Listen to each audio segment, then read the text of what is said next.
Good morning to all. We are studying in 9th standard.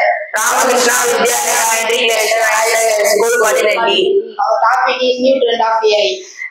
Artificial intelligence. AI is the capability of computational system to perform tasks typically associated with human intelligence, such as learning, reasoning, problem solving, prescription, and decision making. It is a field of research in computer science that develops and studies method and software that enable machine to perceive the environment and use learning and intelligence to take actions that maximize the chance of achieving defined goals.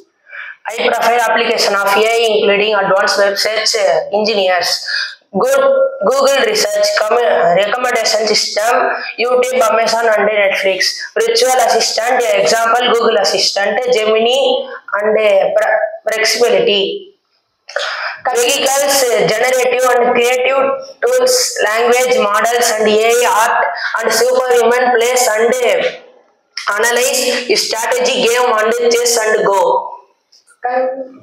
Conclusion. We want to develop our AI intelligent our student. Thank you for given opportunity for Ramakrishna Vidyalaya Matriculation Higher Secondary School and school management and teachers and staff. Then Vikshit Bharat Build the 2025. Thank you.